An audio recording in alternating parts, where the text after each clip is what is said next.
Have you ever noticed how some people start treating you differently the moment you stop being easy to control? It's as if your refusal to conform to their expectations shakes their sense of security. At first, it may seem subtle, a change in tone, a slight shift in attitude, but you can feel it. There's a quiet discomfort in their eyes, a tension in the air. It's almost as if you've disrupted the status quo. And now, they don't quite know how to respond. You see, when you stop being their puppet, it can make people uneasy, because your independence threatens their power. But what if I told you that when people can't control you directly, they don't simply walk away? Instead, they adapt. They get more subtle. They don't let go. They find new ways to tighten their grip. They might use guilt to make you feel responsible for their emotions, spread rumors to twist your reputation, or even twist your words to make you second-guess yourself. These aren't obvious attacks, they're psychological games, often played behind the scenes. They silently work to reel you back in, to pull you back into their web of influence. It's insidious, isn't it? These tactics don't announce themselves. They're not always easy to spot at first. You think you're just going about your life, but these subtle forces are at play, quietly trying to erode your peace and independence. Have you ever been in a situation where you found yourself doubting your own decisions because of something someone else said? Or where, without realizing it, you started explaining yourself, justifying your actions, trying to make others approve of your choices? Here's the thing. This is not your fault. This is simply the game of control that many people unknowingly play, hoping to keep you in a position where they can influence you. And that's where the problem lies. You end up in a cycle where, despite your best intentions, you're reacting to others' manipulations rather than living freely on your own terms. In Buddhist philosophy, we are taught that true freedom lies not in trying to control others, but in mastering ourselves. The Buddha spoke extensively about overcoming attachments to people, to outcomes, and even to our own need for approval. It is this very attachment to others' control that binds us. The moment we stop letting others control our actions, thoughts, and feelings, we begin to experience a deep sense of liberation. But let's be real for a moment, this isn't always easy. Every day, we are faced with situations where we're tested, where our autonomy is subtly challenged. These subtle manipulations aren't just about controlling us. They're about maintaining an illusion of power over our lives. But it doesn't have to be this way. By applying the teachings of Buddhism, we can learn to recognize these subtle tactics and remain grounded in the face of them. We can develop the strength to refuse to be swayed by the psychological games others play. So, how do we navigate these challenges? How can we stop being manipulated, stay true to ourselves, and preserve our inner peace? In the following sections, we'll explore some of the most common tactics people use when they can't control you, and more importantly, we'll discuss how Buddhist teachings can help us rise above these manipulations. Stay tuned, because what we'll uncover might just change the way you respond to the world around you. 1. Manipulation through guilt and pressure. When you stop being easy to control, some may turn to more insidious tactics to reel you back in. One of the most subtle and effective of these tactics is manipulation through guilt and pressure. It often begins with a seemingly innocent comment or request that, when analyzed more deeply, seeks to impose emotional obligation on you. It might sound like, After everything I've done for you, is this how you repay me? Or, I thought we were closer than that. These words are meant to pull on your heartstrings, to make you feel responsible for someone else's emotions or well-being. It's a carefully crafted emotional pressure designed to make you feel guilty for making a decision that doesn't serve their interests. In these moments, the weight of guilt can be incredibly heavy, and it's easy to feel as though you're in the wrong. You might begin questioning your actions, wondering if you've been too harsh, too selfish, or too indifferent. The power of guilt lies in its ability to cloud our judgment and make us question our own integrity. It's a force that can cause us to doubt ourselves and our choices, often leading us to seek validation from others to restore our peace of mind. But here's the thing: guilt is a tool of control.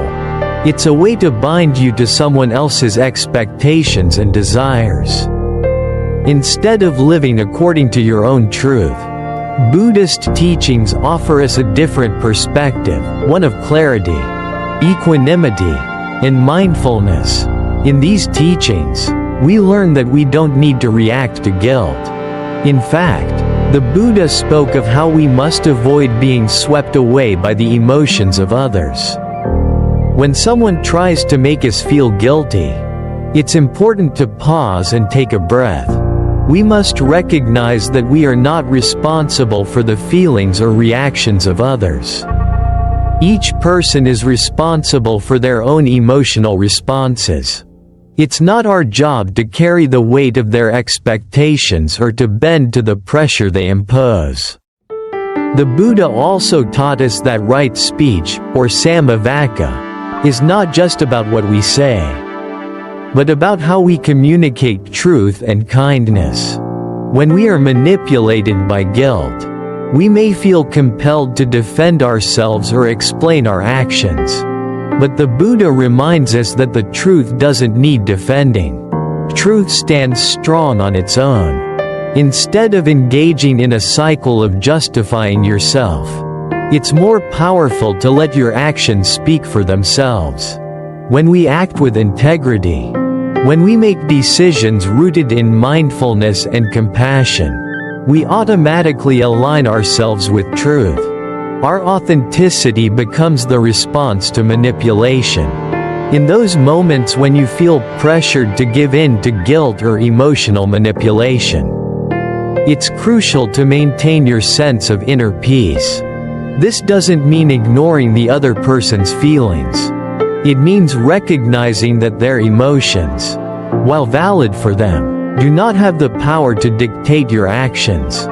Practicing equanimity, the ability to remain balanced and calm no matter the circumstances, allows you to stand firm in your truth without being swayed by emotional tactics. Rather than defending yourself, focus on maintaining your own center. You don't need to prove anything to anyone. By doing so, you not only avoid escalating the situation, but you also demonstrate a quiet strength that comes from not reacting to the pressure. It's a form of wisdom to realize that guilt cannot sway you because you are anchored in your own principles. The lies, the guilt, the emotional manipulation, they all lose their power when you remain grounded in your authenticity. Remember, manipulation thrives when we react. It feeds on our need to explain ourselves, to seek approval, or to prove we are right. But when we choose not to react, when we choose to stay grounded and true to ourselves, we rob these tactics of their power. The truth, like a river flowing steadily, will always find its way. And in the end, those who seek to manipulate you through guilt or pressure will find their tactics ineffective. For your peace and integrity cannot be swayed by their emotional games. This is where the strength of Buddhist wisdom lies. It's not in the force of our arguments or the volume of our voices. It's in the quiet, unshakable power of living from a place of truth, compassion, and inner balance. Tactic number 2. Spreading lies and false narratives. Continuing from where we left off. Manipulation through guilt and pressure is often followed by an even subtler, yet equally damaging, tactic. Spreading lies and twisting the truth. It's a tactic designed to undermine your character, to distort your image in the eyes of others, and to create doubt in your own mind. The goal is simple. When someone can't control you through guilt or pressure, they try to control the narrative around you. They want to rewrite your story, not just for their own benefit, but to make you question your own integrity. I remember a time when someone close to me began spreading rumors, distorting the truth in ways that made me feel helpless and exposed. The temptation to defend myself was strong.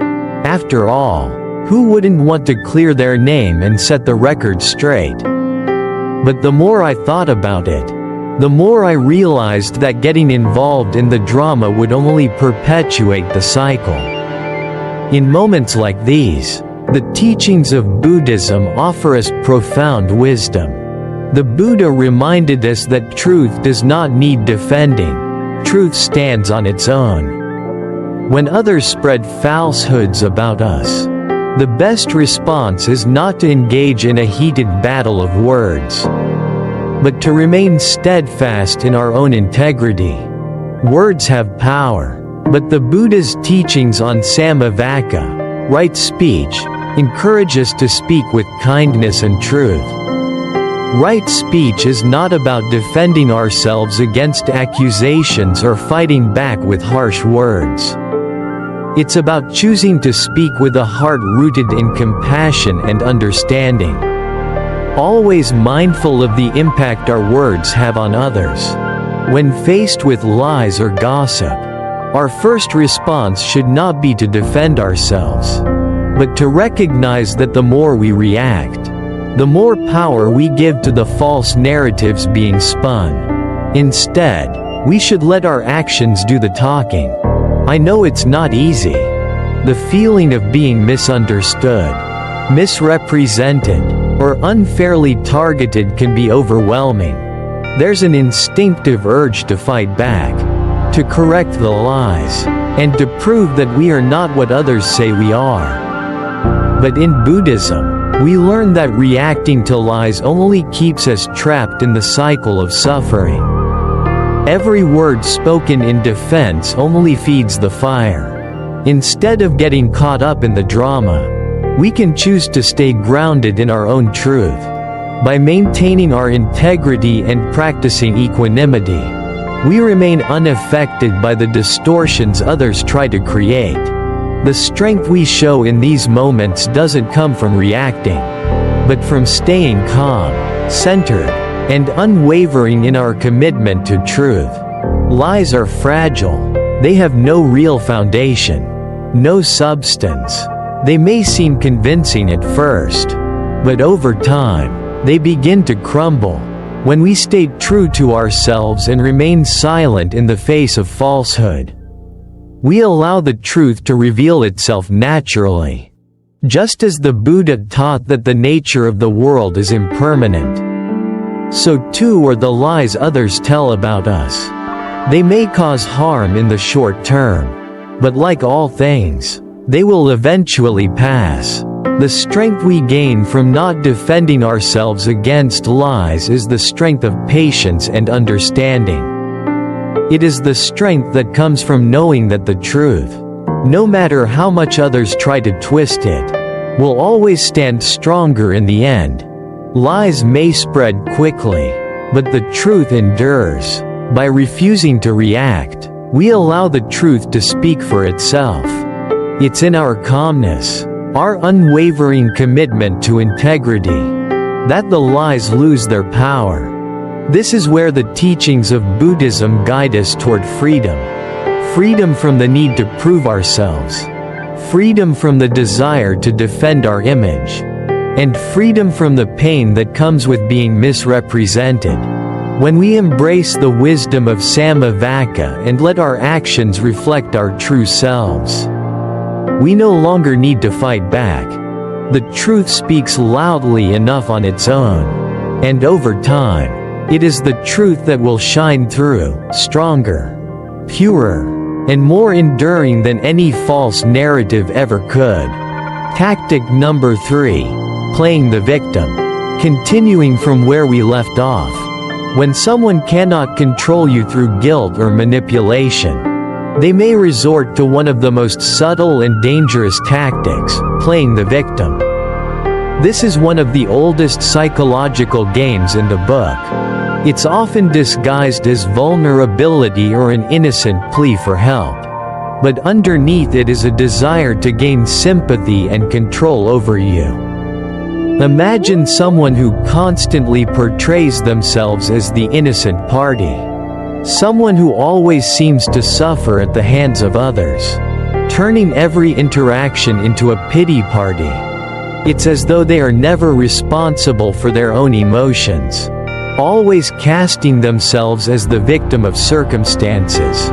And by doing so, they try to draw you into their emotional web. In these situations, it's incredibly easy to feel responsible for their emotions. You might find yourself questioning if you've done something wrong, wondering if they're right to feel hurt or upset. The power of playing the victim lies in its ability to make you feel guilty and accountable for their suffering. It can leave you emotionally drained and confused, unsure of where your responsibility ends and where theirs begins. You may feel compelled to comfort them, to explain yourself, or even to take actions that may not align with your truth, just to ease their discomfort. But this is where the Buddha's teachings on attachment and the ego come into play. Buddhism teaches us that attachment to the self, the ego, is the root of all suffering. When someone plays the victim, they are often feeding into their own ego, believing that the world revolves around their personal struggles. But the truth is, their suffering is not your responsibility. The more we allow ourselves to get caught up in someone else's emotional drama, the more we lose touch with our own peace. We begin to believe that their happiness is somehow tied to our actions, and that if we don't respond in a way that makes them feel better, we are somehow to blame. This is the trap of the ego, both theirs and ours.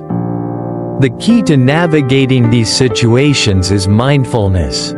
By practicing mindfulness, we become aware of the subtle dynamics at play. We can see clearly that the victim is not seeking compassion or understanding, but instead seeking to manipulate the situation for their own gain. The more we are able to stay grounded in the present moment, the more we can recognize when we are being pulled into a drama that doesn't belong to us. In these moments, we have the power to choose how we respond, and the Buddha offers us a beautiful teaching on how to do so: loving kindness, or metta. Loving kindness is a powerful practice in Buddhism. It allows us to wish others well, even when they are trying to manipulate or control us. By practicing metta, we can offer genuine compassion without being pulled into their emotional chaos. We can wish them peace, understanding, and healing, while also setting healthy boundaries that protect our own emotional well-being. This is not about rejecting them or ignoring their pain. It's about recognizing that their emotions are theirs to manage, not ours. We can feel compassion without becoming entangled in their drama. Setting boundaries is a critical aspect of maintaining our inner peace. In these situations, it's essential to protect your own emotional space, just as you would protect your physical space from any intruder. By saying no when necessary, by refusing to be dragged into the cycle of guilt or manipulation. You are practicing the wisdom of the Buddha, maintaining a clear mind and an open heart without losing yourself in the process. Remember, the person playing the victim may appear vulnerable, but they are not powerless. Their emotional manipulation relies on your emotional reactions. By staying calm, clear, and compassionate, while holding firm to your boundaries, you remove their ability to control you. You maintain your peace, and in doing so, you allow them the space to confront their own feelings and work through their own challenges. In these moments, we must remember that our peace is a reflection of our inner strength. By not getting caught up in someone else's emotional game, we free ourselves from the cycle of manipulation and suffering. Through mindfulness and loving kindness, we protect our inner calm, while still wishing others well, regardless of how they choose to behave. 4. Isolation and division. Building upon what we've already discussed, when people can't control you directly, they may resort to a much subtler but incredibly effective tactic: isolating you from your support system. This tactic isn't always obvious. It often begins with small, seemingly innocent comments or subtle suggestions that plant seeds of doubt. They might question your relationships, your choices, or the intentions of those around you, all with the goal of driving a wedge between you and the people who truly care about you. At first, it might seem like they're just being concerned, but in reality, they're trying to manipulate you into feeling isolated, unprotected, and alone. They aim to weaken your sense of security by creating divisions in your life, making you feel as though your closest allies cannot be trusted. In these moments, it can be incredibly tempting to listen to what they have to say, especially if you're already feeling vulnerable or unsure. After all, we all want to feel understood, loved, and supported, but the danger here is that the more you listen to their narrative, the more they pull you away from your true sources of support. In Buddhist teachings, we are reminded of the importance of Sangha, the community of like-minded individuals who help us grow spiritually, emotionally, and mentally. The Buddha emphasized the need for a supportive community to stay on the right path. Sangha is more than just a group of people. It is a sanctuary where we find strength, wisdom, and encouragement. When someone tries to isolate you, it is essential to stay grounded in your relationships with people who genuinely understand and care for you. The connections you've built with family, friends, or mentors are not to be taken lightly. These are the relationships that nourish you, that help you maintain your clarity, your integrity, and your peace of mind. The more you allow yourself to be influenced by someone who tries to break those bonds, the more you lose touch with the wisdom and compassion of those who have been there for you all along. Buddhism teaches us that relationships are meant to be supportive, built on mutual respect and care. True relationships do not seek to control or manipulate, but rather to help one another grow. Anyone who tries to sever that bond is often acting out of fear and insecurity. They may be afraid of losing their influence over you, or they may feel threatened by the strength of the connections you have. Their tactics come from a place of weakness, not strength, and it's important to recognize that. People who seek to isolate you are not coming from a place of love or concern. They are coming from a place of their own unmet needs and fears. In these moments, it is crucial to reinforce the relationships that genuinely nourish you. These are the people who lift you up, who encourage your growth, who don't try to tear down your sense of self. These are the people who understand you at your core, who see the real you beyond the noise and the manipulation. Strengthen those connections, nurture those bonds, and don't let the manipulative voices pull you away from them. Remember, those who truly care about you will stand by your side through the storms. And those who try to isolate you, whether through subtle comments or overt attempts at control, are the ones who should be questioned, not your support system. In Buddhist practice, there's a powerful teaching on mudita, the joy that arises when we witness the happiness and success of others. This teaching helps us to focus on the good in our relationships, rather than being caught up in jealousy, division, or conflict. When we recognize the strength and value of our connections, we can more clearly see the manipulation that attempts to drive wedges between us and our support system. The people who truly support us will rejoice in our happiness and our progress, not seek to undermine it for their own benefit. Stay anchored in your sense of belonging, and allow the love and wisdom of your Sangha to be your guide. In doing so, you not only protect yourself from the attempts of others to isolate you, but you also affirm the truth that true connection is rooted in trust, mutual support, and unconditional love. Let this understanding guide you in maintaining your relationships and protecting your peace, regardless of the tactics others may use to sow division. Tactic number 5: undermining confidence. As we move further into understanding the subtle tactics people use to try to control us, another common strategy emerges: undermining your confidence. It may begin with seemingly harmless remarks, like, "Are you sure that's a good idea?" or "I don't think you're ready for that." These words are not just casual questions. They are carefully designed to make you doubt your own abilities. The intention is clear: by planting seeds of doubt in your mind, they hope to make you question your decisions, your judgment, and even your self-worth. At first, these comments may seem benign, but over time, they can eat away at your sense of confidence, leaving you unsure of your own path.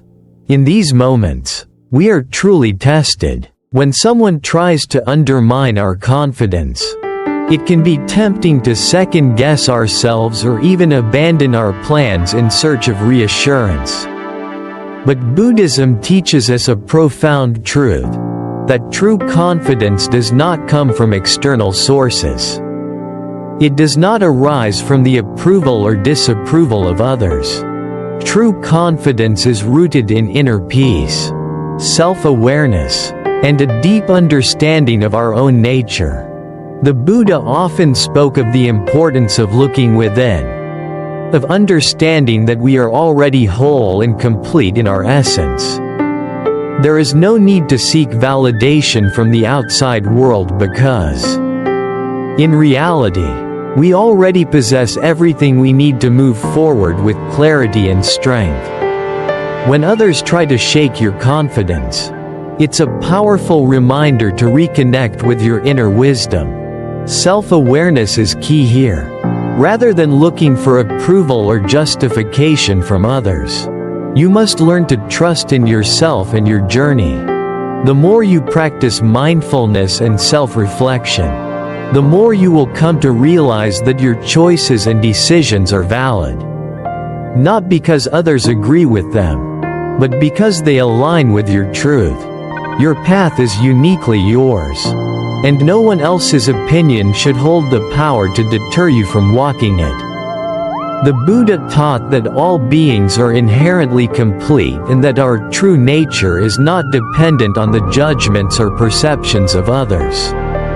In moments of doubt, this teaching serves as a profound anchor. It reminds us that we are enough just as we are, Our confidence comes not from the need to prove ourselves to others, but from the understanding that we are aligned with our highest self. When you are secure in this understanding, external voices, whether they question you or criticize you, become less relevant. Their words no longer hold the power to shake you because you are firmly rooted in your own wisdom and clarity. The next time someone questions your decision, remember that you do not owe anyone an explanation. You don't need to justify your choices or seek their approval.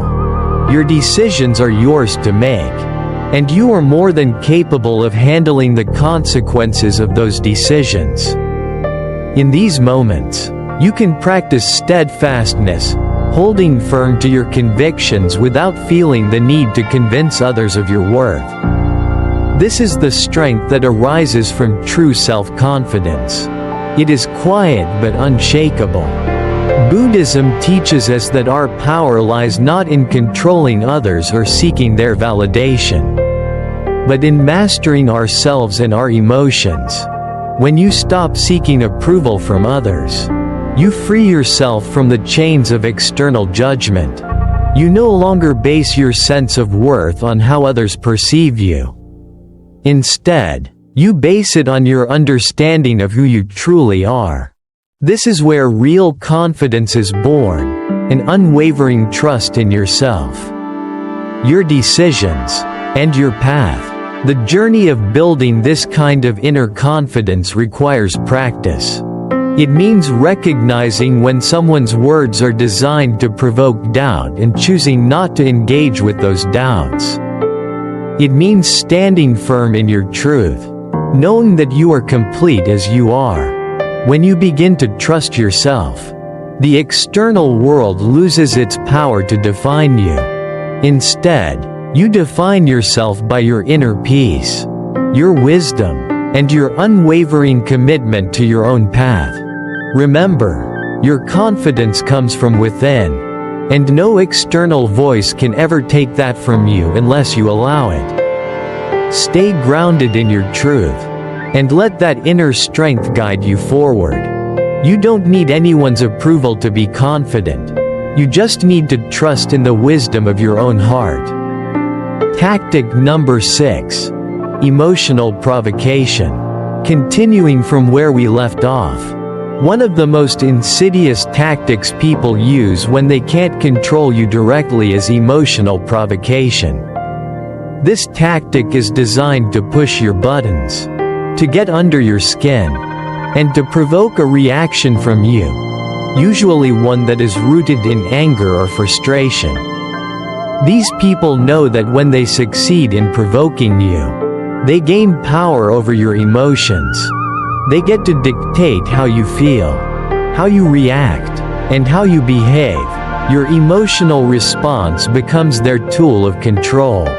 In these moments, it can be incredibly difficult not to react.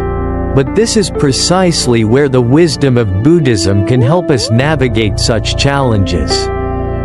Buddhism teaches us the importance of patience and composure, especially when we are emotionally provoked. The Buddha emphasized the need to develop shila, or moral discipline, which includes maintaining emotional control in the face of adversity. It is in these moments of provocation that we can truly test our mindfulness and our ability to stay centered. The moment we react emotionally, whether with anger, frustration, or defensiveness, we give away our power. We let someone else take the reins of our emotional state, and we become a participant in their game, rather than staying true to ourselves. The key to handling emotional provocation is simple, though not always easy. Pause. When you feel the rush of emotion beginning to rise, whether it's the heat of anger, the sting of frustration, or the hurt of insult, take a deep breath. In that breath, there is a moment of space, a brief pause that allows you to step back from the situation and regain control. This pause is crucial because it provides you with a moment to reflect before reacting impulsively. It gives you the opportunity to choose your response, rather than being swept away by the emotions of the moment. It is in this pause that you can decide how to move forward in a way that aligns with your true nature. Rather than succumbing to the provocation, the Buddha likened the mind to water. When water is disturbed, it becomes muddy and unclear, it's impossible to see through it. Similarly, when our emotions are disturbed, when we allow anger or frustration to cloud our minds, our judgment becomes clouded. And we lose sight of the clarity that comes from being calm and composed. But when we practice mindfulness, we learn to recognize when the waters of our mind begin to stir. We learn to breathe, to center ourselves, and to observe our thoughts and feelings without becoming entangled in them. By doing so, we maintain clarity and calm, even in the face of emotional provocation. Staying calm in these moments doesn't mean suppressing your feelings or pretending that you're unaffected. It means acknowledging your emotions without letting them control your actions. It means refusing to be manipulated by the emotional games others play. Instead of feeding into their anger, you retain control over your own emotions. You don't let them dictate how you feel or react. You choose to respond with equanimity, understanding that the situation doesn't define your emotional state. Your own inner peace does. By staying calm and detached, you don't feed into the provocation, and in doing so, you not only protect your emotional well-being, but you also disempower the person trying to manipulate you. When you refuse to react, their power over you dissolves. They no longer have control over your emotions, and you maintain your peace. This is true strength, not in the explosive reaction, but in the quiet composure that comes from self-mastery. The practice of mindfulness helps us build this emotional resilience. We learn to observe our emotions without being swept away by them. We understand that emotions are natural, but they do not define us. Our true nature is rooted in calm, clarity, and compassion. When we remain grounded in these qualities, no external provocation can disturb our peace. In the face of emotional manipulation, we can stand firm, like a mountain that remains unmoved by the winds that blow against it. By mastering our reactions, we regain our power, and by staying calm in the face of provocation, we not only protect our peace but also demonstrate the strength that comes from being unaffected by others' attempts to manipulate us. The true power lies not in the reaction, but in the ability to remain centered and serene, no matter what the world throws at us. 7. Copying your actions. Building on the previous discussion of emotional manipulation, we now come to a tactic that often arises when someone feels threatened by your uniqueness or success: imitation. When a person cannot defeat you, they may turn to copying your actions, ideas, or even your achievements. They observe your progress, your successes, and try to replicate them, hoping to gain the same results without putting in the effort or cultivating the same depth of experience. It's a subtle form of control, as it seeks to diminish your individuality by attempting to make you just another step in someone else's narrative. At first, imitation may seem flattering. It's natural to feel a sense of pride when others look to you as a model to follow. But as time passes, the reality sets in. The more someone imitates you, the more you realize that they are trying to absorb your success without understanding the essence of what made it possible. The hard work, the sacrifices, the lessons learned along the way, all of these things can't be copied. They are the result of your personal journey, and they give your actions and achievements depth. No matter how closely someone tries to mimic you, they can never truly replicate the richness of your experience. They can mimic the outward expressions, but not the internal wisdom that guides you. In Buddhism, we are taught to honor our own unique path. The Buddha emphasized the importance of individual practice and personal understanding. Each of us is on a distinct journey, shaped by our experiences, wisdom, and growth. Our paths cannot be replicated because they are the sum of everything we have lived, learned, and practiced. No one can walk your path the way you do, just as you cannot walk theirs. Imitation, therefore, is a sign of insecurity.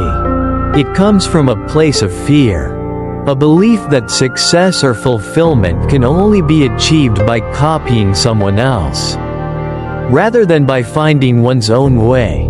When you encounter someone who is copying your actions or ideas, it's easy to feel frustrated or even threatened.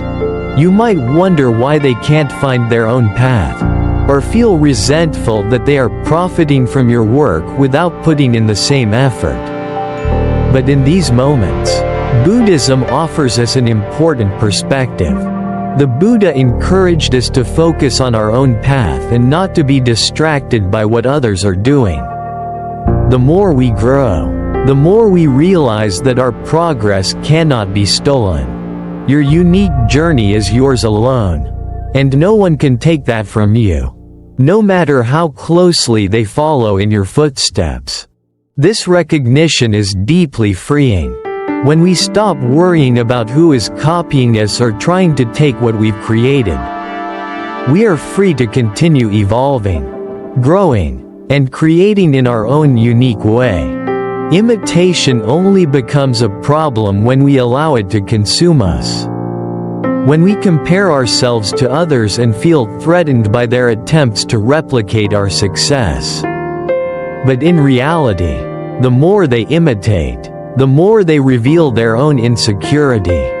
It is a reflection of their inability to trust in their own journey and the belief that they need to mirror someone else to succeed.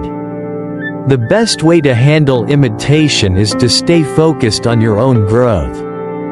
Keep evolving, keep creating, and keep being true to your path. Imitation may be frustrating, but it's a sign that you're doing something right. You've set an example, and they see something in you that they believe will lead them to success. But remember, no one can copy your authenticity, your wisdom, or the deep, personal growth that has shaped you into who you are today. By continuing to walk your own path, you not only free yourself from the cycle of comparison but also affirm the value of your uniqueness. Their imitation can never match the originality of your spirit and your journey. Ultimately, their attempts to copy you only highlight how irreplaceable you are. You don't need to compete with those who imitate you. You simply need to continue being yourself. Keep moving forward, and let the imitators struggle to keep up. Your originality will always shine through. 8. Waiting for your failure.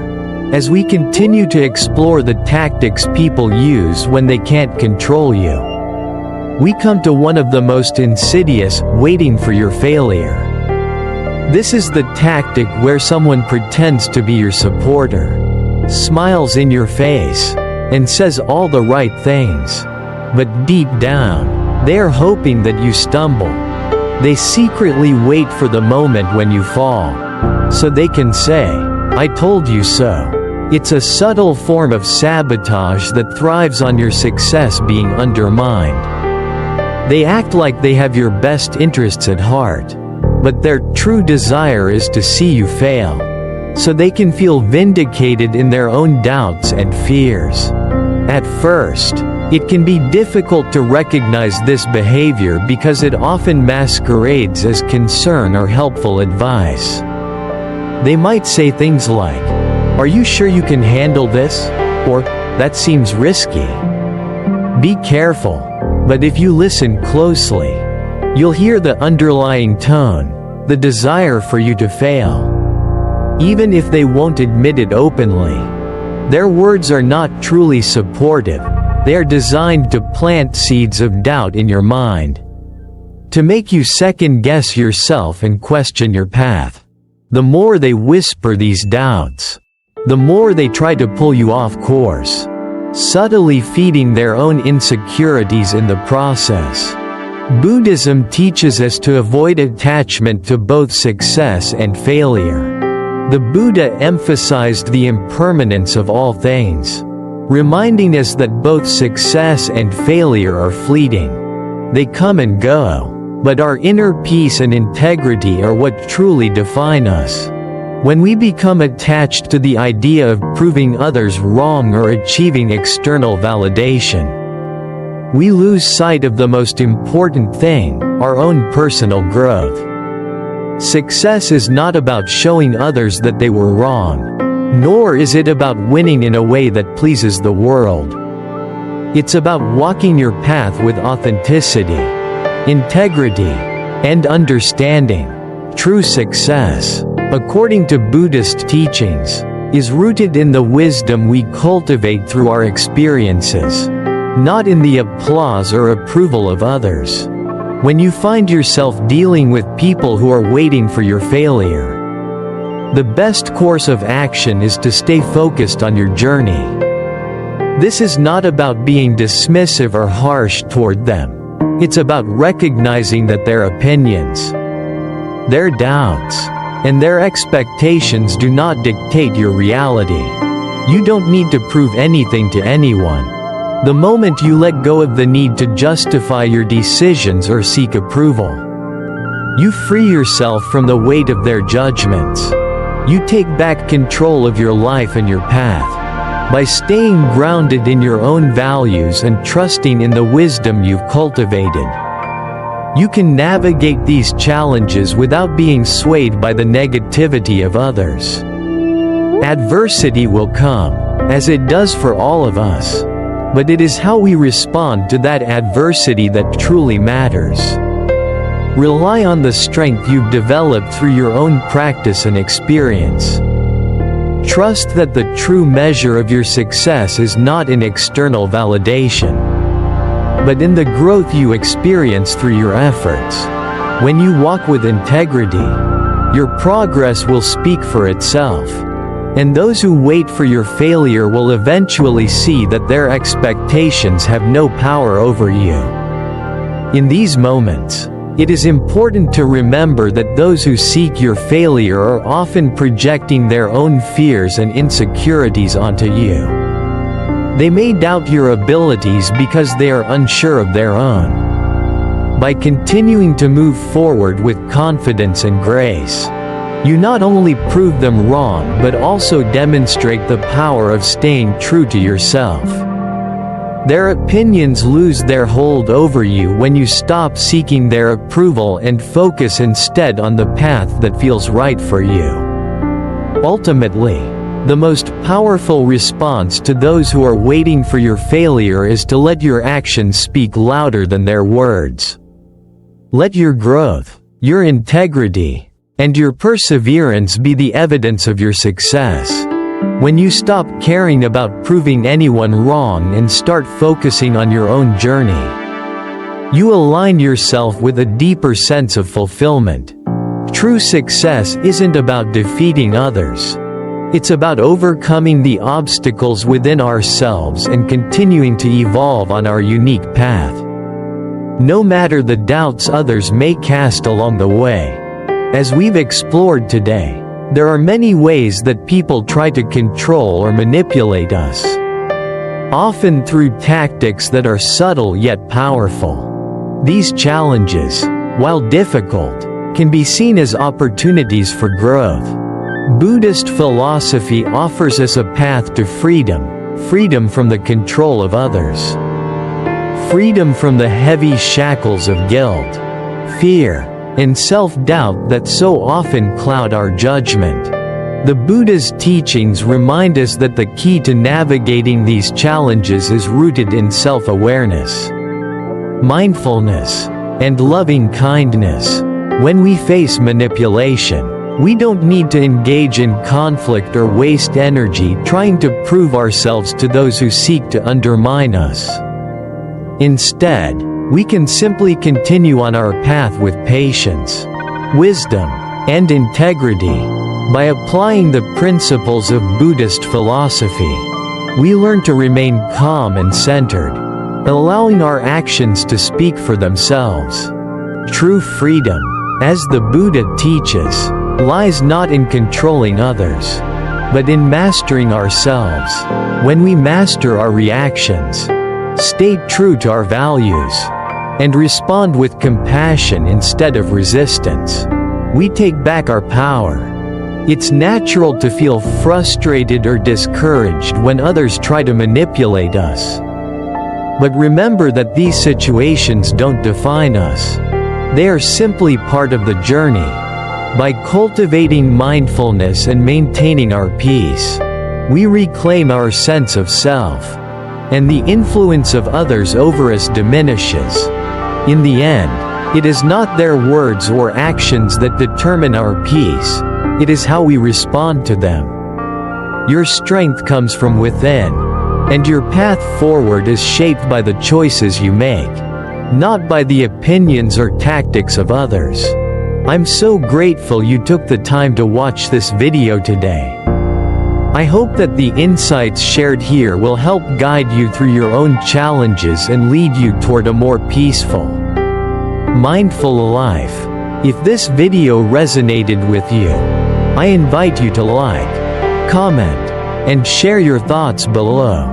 Let's create a space where we can all support one another on this journey of self-discovery and growth.